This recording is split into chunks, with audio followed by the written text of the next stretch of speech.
Welcome to Munda Makeover. We have traveled all over Zambia to find hardworking farmers. We want to share their success stories, And where there are challenges, we will bring experts to help them gain the extra knowledge they need. so they can adapt and make their farms more productive even while the climate changes We want to support them to get better yields.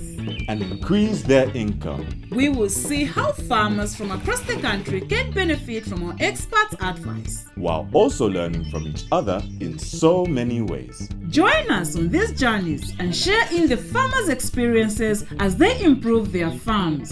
On Munda Makeover!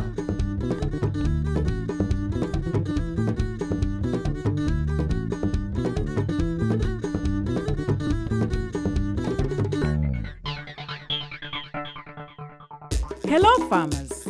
This week we want to take a pause, go back and take a look at the farmers that we've been visiting and remind ourselves on the lessons learned so far to help us in our fight against climate change. As a farmer, having different farming activities in your farm will really help to fight against climate change. For example, if your maize fails due to a lot of pests like the fall armyworm, then you can survive on the other crops or the livestock or your fish farming. So, there is a huge benefit in doing this. Last week we focused on fish farming, selecting a good site for the pond, feeding, water quality and the fingerlings business. Today, we want to look at fish harvesting and how fish is helping to reduce malnutrition in Zambia. Okay, so we've monitored our fish, we've kept our water clean, we've fed them, and now they are the right weight for harvest.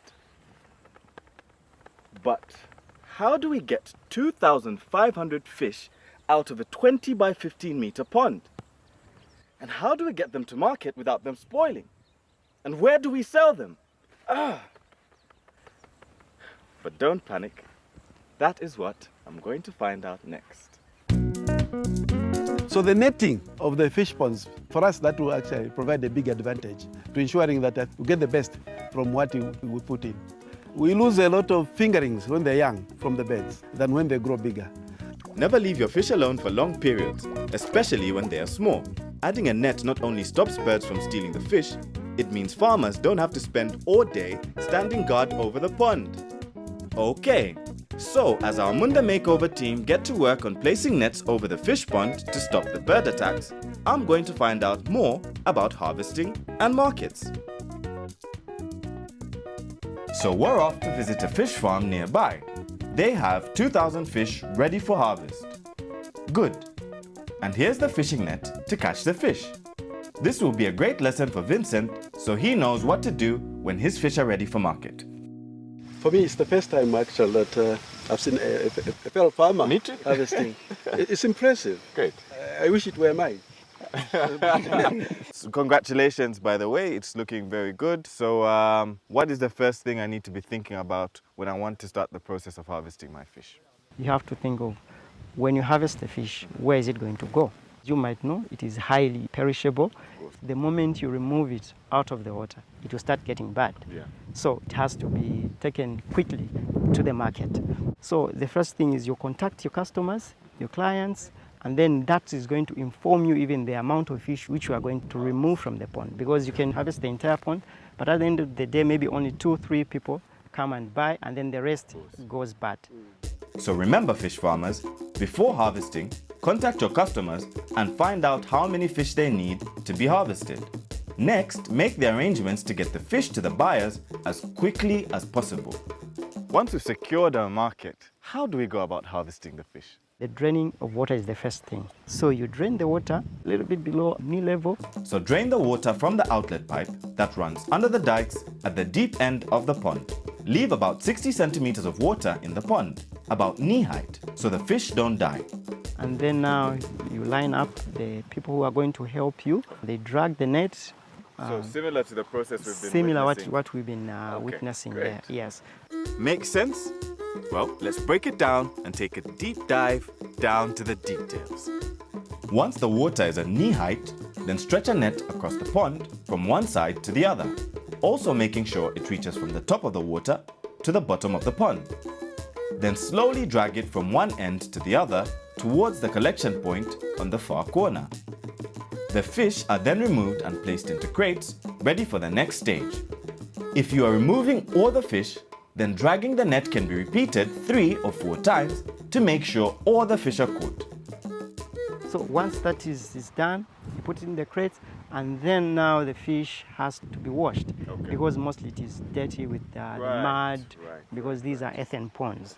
So what is the first thing that we're doing to ensure that our fish does not start to go off as soon as we finish washing it? As you are packing it into the crates, you're supposed to be putting ice, because ice is going to keep it in good shape and also to avoid rotting or going bad. Right. Apart from that, it has to be weighed. You write it down, then you put into either the truck which you've come to take it to either to the cold room or direct to the customers who are buying the fish. It is supposed to be a refrigerated truck, because you do not want your fish to get spoiled along the way.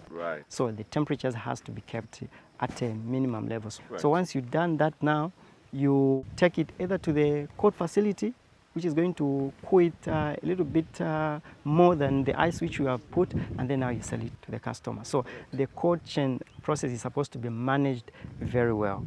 Because once you lose that, even after having a very good harvest, you might end up making a loss because your fish went bad, you did not take it care properly after harvesting. So it is very critical. But how do farmers gain access to this cold chain?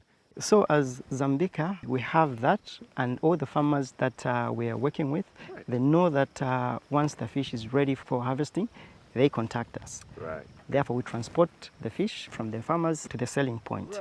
Yes, and Where we have do I the sign up, Shaka? Because if you're offering all of these services, Mr. Ziambo and I are ready. It will encourage us actually to continue growing fish. Of course. On our way to getting to successful fish farmers. Sounding good. Shaka, thank you very much as always. And look, back at Vincent's farm, the net over the pond is finally up. The fish are now protected from the bird attacks. We are now going to Mpika, where we meet our farmer Exuda. She does fish farming and has been helping her community to grow with her. Malnutrition has been a cause of concern in rural areas and villages in Zambia. Today, I have some good news for our farmers because our expert is going to teach us the importance of fish farming in solving nutritional problems. Meet Ali Kumbewe from the Food Agricultural Organization, FAO. He will share more knowledge on the Fish Pass-On program initiated by FAO under the Sun 2 initiative to improve nutrition for small-scale farmers like Exilda and her family. So Sun 2 is scaling up nutrition phase 2. There was phase 1, now this is phase 2. So we realized that it was very important to support households with inputs that will support them in terms of having a nutritional aspect like proteins, vegetables and whatnot. Beneficiaries are selected through the Ministry of Health's registrar under a system that targets groups in the society like pregnant women, lactating women, and households with children under the age of 2. It's supporting the 1,000 most critical days. Of course. So these are the beneficiaries. How long have you been doing fish farming? In 2021 twayambire pamwe n'abakulu bantu Remkwai. Basantu balishire basatusambirisa efe tulingire ukupangako fish farming. Batusambirisa efe akuimbira ekishiba nefe akutesta omushiri namenshi opo tulingire okuimbira ekishiba bushamenshi kutiyakama nangupalyeko akamumana nangufalo so twalisalira enchende twamwene okuchinchende amenshi tekutiyakame pali nga twabika ifishiba fyeswa. Fantastic. She's sounding very knowledgeable. Talking about testing the soil to see if it can retain water, how the ponds must be constructed. So now, like Exuda, she's one of the first beneficiaries who received fingerlings. I see. So we're talking about pass on. My Exuda started with 2 ponds. Yes. So not all of these ponds that I'm seeing No. I thought this is the way you began the activity, so there's been quite a bit of growth. Yes. So now, after she harvested the first, she also harvested fingerlings. I see. Which she passed on to another household. Fantastic. The idea is to have more households have this kind of intervention. I see. And this is the program we're encouraging in everything we're doing. There's also the chicken pass on, even on the vegetable aspect as well. Ah, fantastic. Kutiropo natampira obulimi bwesa bikufuma mu 2021 nali afaako amagrupu yatatu nali bapeeri otusabi ba charity naba merina naba gift mu group imo baba abali 7. She's saying there's about 7 people on average in a group. That's a minimum of 21 people. But we'd want more households to have an opportunity. She's mentioned of the 3 groups. She's not the only farmer. We started with about 131 farmers. Wow. So if each supported 3 groups, for instance, we're talking of 1,000 plus. You get it? Yeah. Now the focus on nutrition. I was looking at some numbers about this area on stunting. Apparently it's about 30%. More reason we would want them to pass on more. 30% is a huge percentage. Madam Exuda will tell you that she's been able to sell some fingerlings and some fish. And this also helps the income because she can be able now to purchase other nutritious foods that the household might need. And the fish here will go to the next household. Yes. So meaning, in a way, going to manage. When the fish reproduces in 6 to 8 months, the households will share the fish for home consumption, and the surplus is sold in order for the beneficiaries to buy feed for the next batch and expansion of the fish pass-on. More so, when the beneficiaries sell the fish, the supply in the community becomes more, and the price goes down, meaning the fish becomes affordable to many households, and this helps to bring down malnutrition. What problems and challenges have you found since you've started fish farming? Right.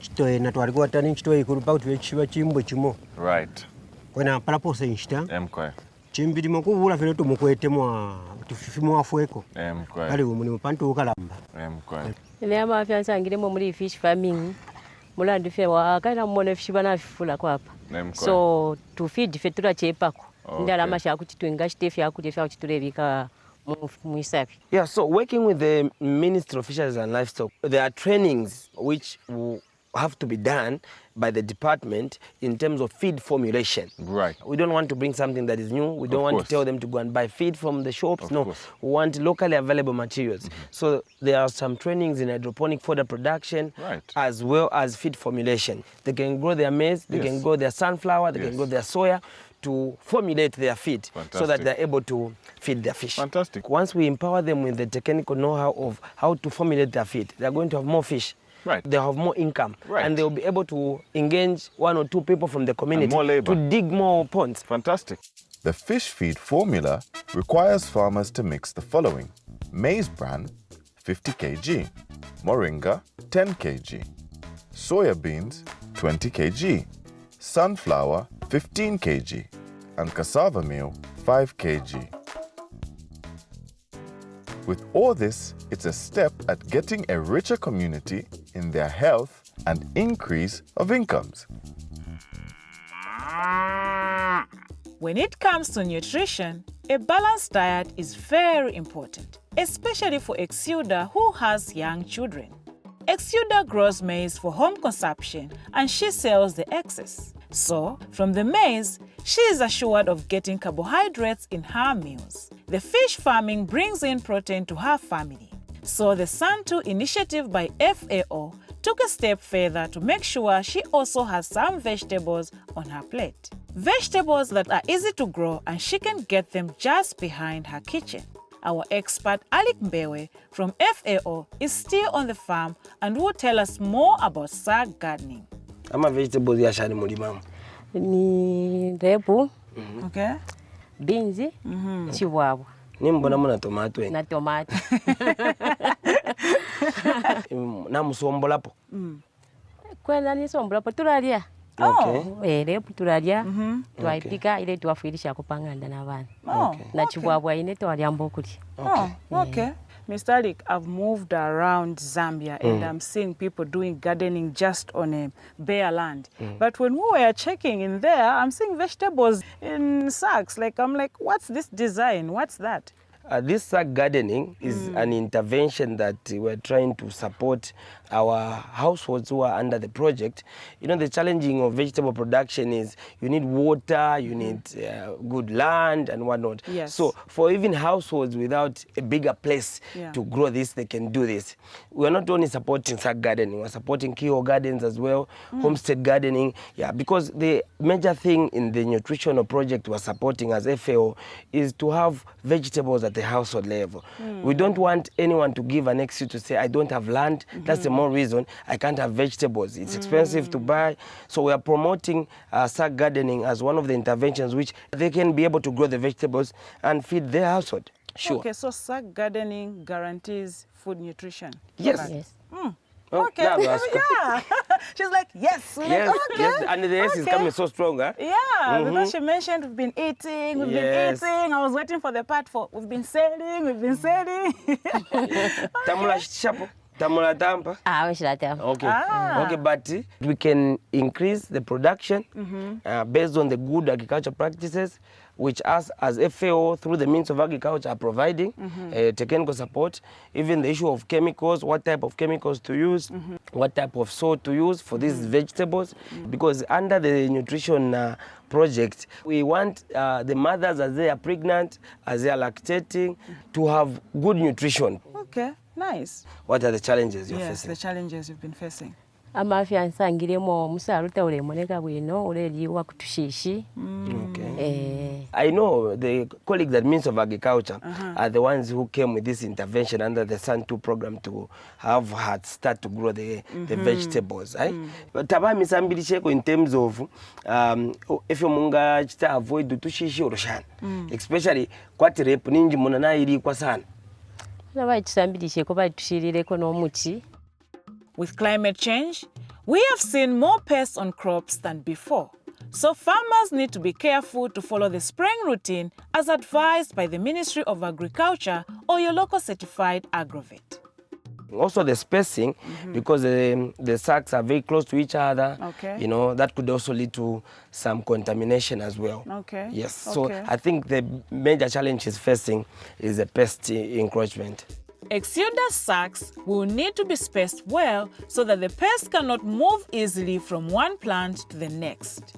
The spacing will also make sure that each plant receives enough sunlight and grow well.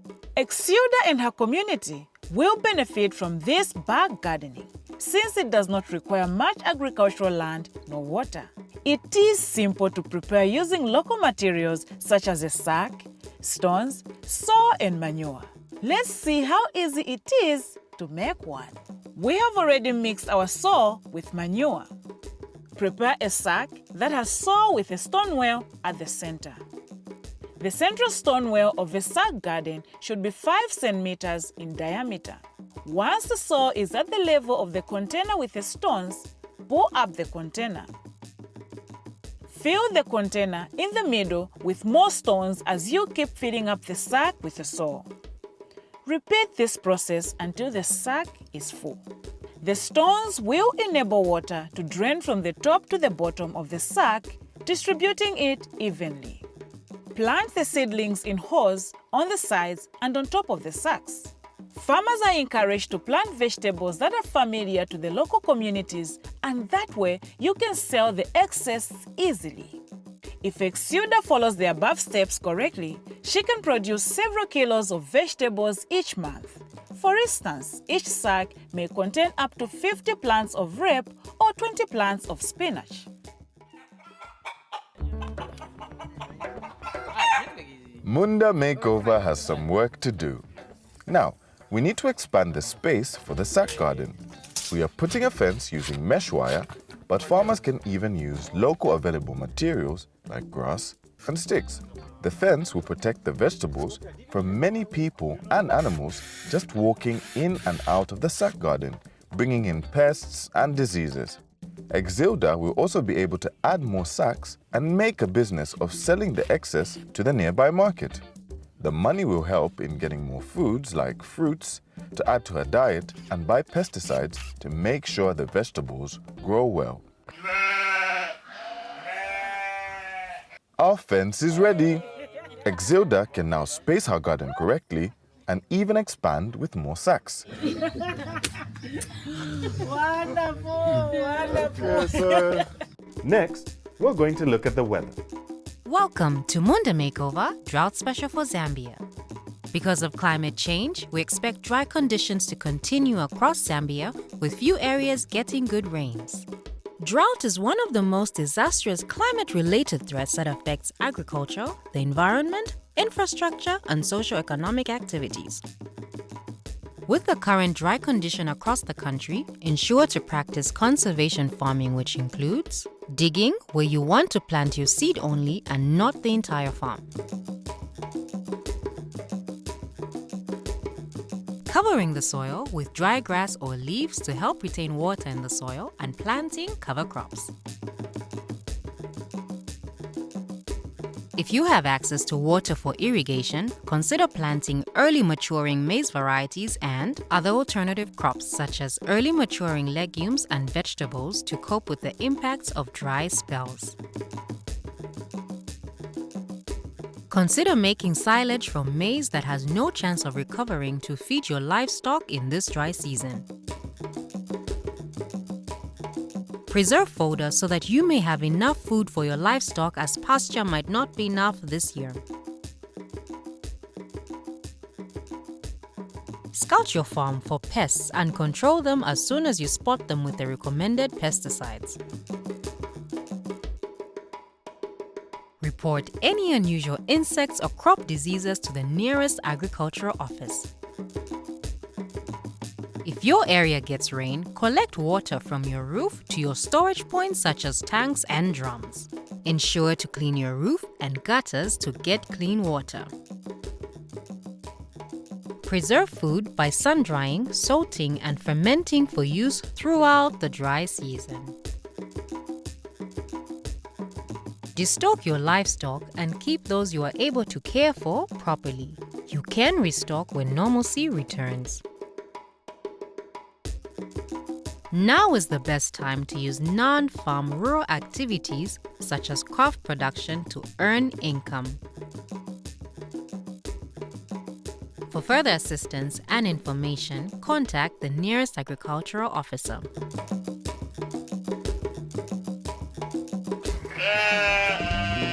That's it for this week, but we'll see you next week on another episode of Munda Makeover!